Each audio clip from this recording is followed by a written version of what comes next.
Okay, so once you have all of your pieces that you need to laser cut flat on the same surface, right? Same surface, ta-da, all aligned using the align tool, which you did earlier, right? Then we want to create the drawing that we're going to export so we can laser cut.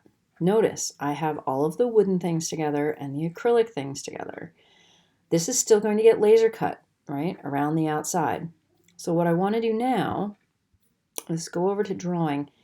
Oh, brief note, if you have additional things that you couldn't delete, you don't necessarily want them to show up in the part of your drawing that you're going to need for the laser cutter. So like move them over on the side so you can cut them out easily.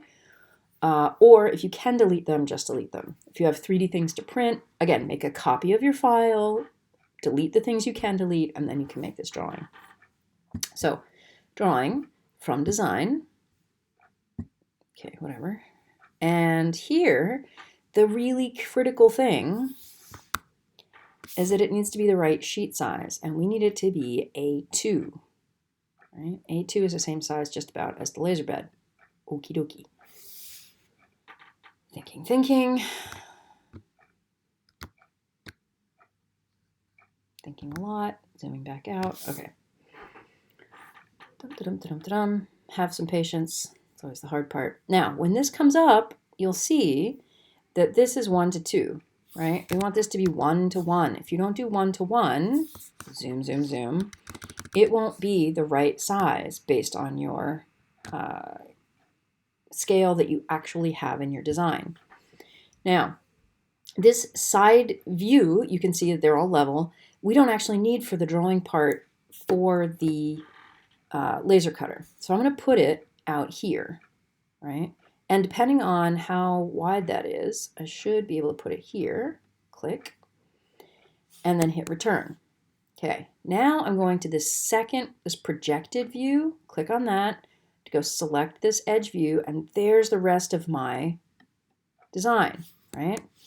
You can also see how this, right, if this was larger, it wouldn't necessarily fit on the board vertically, and I would need to rotate. So then I could go rotate everything in the Fusion 360 regular view, rotate it sideways, and then bring it back into this drawing.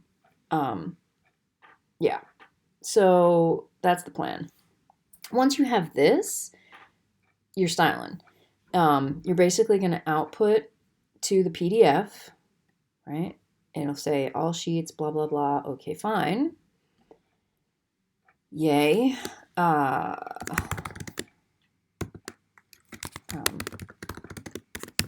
Whatever. Put your name on these things, right? In case we need it for something, I'm going to put this on my desktop. If you have to give it to me or we have to find it later on a file somewhere, trust me, we could use that. Okay, so there's your drawing. This is the drawing mode that you need for the laser cutter. Okay, let me do a separate one that will show you the drawing that you need for the design slide, because that is with your whole thing together, right? So it shows the actual design functioning as opposed to this that just shows the parts and pieces that you're going to make. So we kind of need both. All right, that's it for this one.